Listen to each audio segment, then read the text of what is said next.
Hello, thank you for joining us for Integrity Matters by Turnitin vidcast. I'm here with Dr. Alison Casey, Learning Technologies Developer at University of Notre Dame. Alison, thank you for joining us. My pleasure. I wanted to start very simply. How and why did you develop interest in education?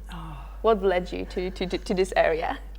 I feel like I've been teaching my entire life. I started off when I was at school, helping people with their maths, and all through university I was supporting myself as a tutor in mathematics and physics and chemistry.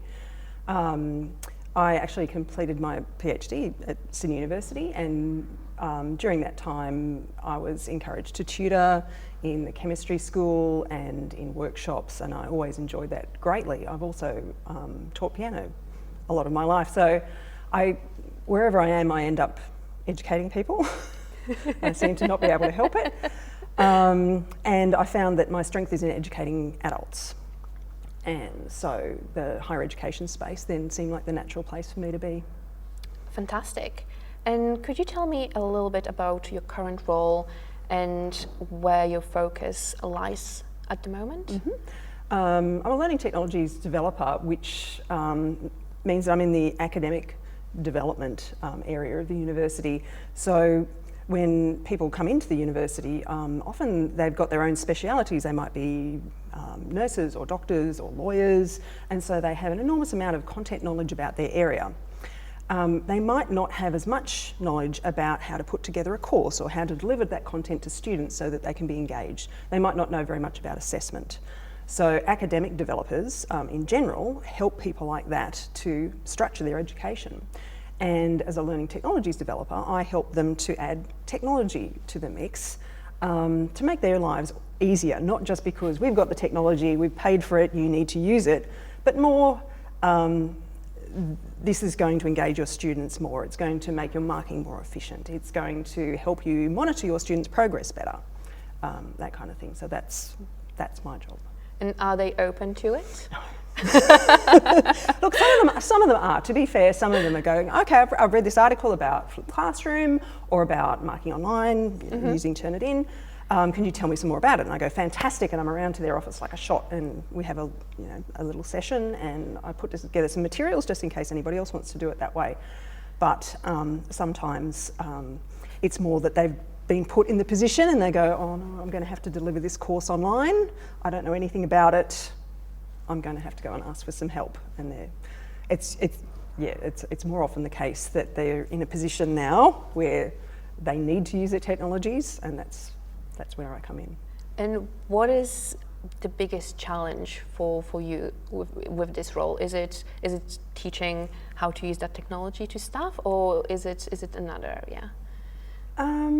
It's actually reaching the staff in the first place, right, and convincing them to try new things, because everybody who works in universities is under pressure. We've got funding cuts, we've got to have to deal with more students, and everyone, they just don't have the time, and they say, I don't have the time, I'm just going to do what I keep doing. And from my position, I do a lot of reading and keeping up with what's current, so I know that I've got something to offer them that's going to make their life easier. So just the hardest thing for me is to make that initial connection and try to convince people that there are better ways that they might want to try. And to follow that, you mentioned that you're really passionate about teaching adults. Is there anything really different about teaching adults to teaching children? I feel like I'm in a good position to answer that, because as of Friday, I just finished a Masters of Secondary Teaching, which means I've spent 3 months teaching in a high school. So, congratulations. Thank you very much. So what I discovered to be the enormous difference is that if a student is at a university, generally they're here by choice. They've got some of awareness of where they want to go as a person, and they're much more open to learning in the way that their higher education asks them to. Whereas at school and children, they're there because somebody else has made them be there, and it's an entirely different way that you need to engage them. Yeah, right. Which I find a little bit challenging. I'm sure I would have got used to it, but yeah. And I guess my next question relates to both young adults, Yes. adults, children. How does academic integrity come into play in your role and your day-to-day work life, and and in the life of your of students and staff? Yeah, it really underlies everything that we do as a university, and I think universities are really coming to understand this, is that our reputation relies on our students going out into the world and us being able to put our hands on our hearts and say their work that we assessed them on and awarded them a degree for was their own. And you can't say that unless you've got a huge awareness about academic integrity and how your students demonstrate it. So I think it's fundamental. And how would you say yourself and University of Notre Dame encourages and instills academic integrity principles in your students? We come at it from a whole person point of view because of the ethos of our university. We come from a virtue ethics point of view, that you need to be a person with integrity, and that's got to be in all of your life, and particularly in your work. So that's how we start off by doing that. We've also got the advantage as a small university. We, as tutors and teachers and educators, tend to have much more personal relationships with our students, and I think the research has shown that students who have a personal connection with their tutors are much more likely to behave with integrity in their academic dealings. So that's part of what we do. We've also, we're trying to break down what it really means for students to behave with integrity, and it really comes down to being able to identify where they've got their ideas from. So that kind of comes into two areas. One is being able to reference properly, and a lot of people seem to spend a lot of time doing that. And one is being able to present other people's ideas synthesised with your own. And I suppose some people call that paraphrasing. So what we do is we give, especially in first year, we give our educators something that they can add to their marking rubrics, which is, has the student in whatever course, have they been able to demonstrate that they can reference properly, and have they been able to demonstrate that they can paraphrase properly? So we take a very educational approach to it rather than punitive. And we're by no means finished with that project, but that's where we come from with that one. It's definitely an ongoing type of project. Ongoing, yes. I think For all sure. universities, that's the case, yeah. And you mentioned that the university takes very much educational approach to academic integrity.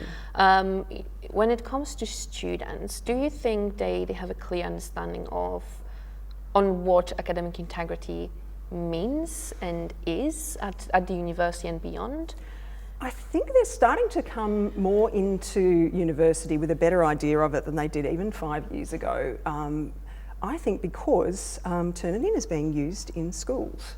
And so they're aware that they need to reference properly, and they're aware that they need to use their own work. So I think they've got some idea, but I still find, especially with first year students, they're often very surprised when you point out that, yes, you've referenced that entire paragraph correctly, but you do need to put that in your own words. So I find especially first years are still, they're making mistakes, they're not doing it on purpose, and there's still a big role for education there. Absolutely. Yeah.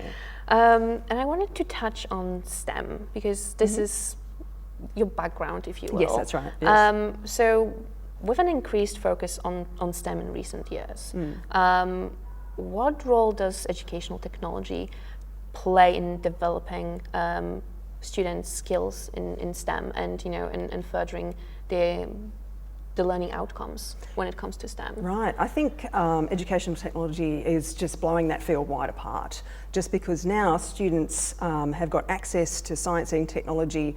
They don't have to have it right there in front of them in the classroom. They can play with simulations, they can watch in real time people doing science in a laboratory. There's a whole lot of things that they've never been able to access before that educational technology opens up to students. They can be a scientist, they can design things without having to spend a lot of money and break a lot of things, using simulation type technology, and I think it's going to be huge. Oh, great, thank you.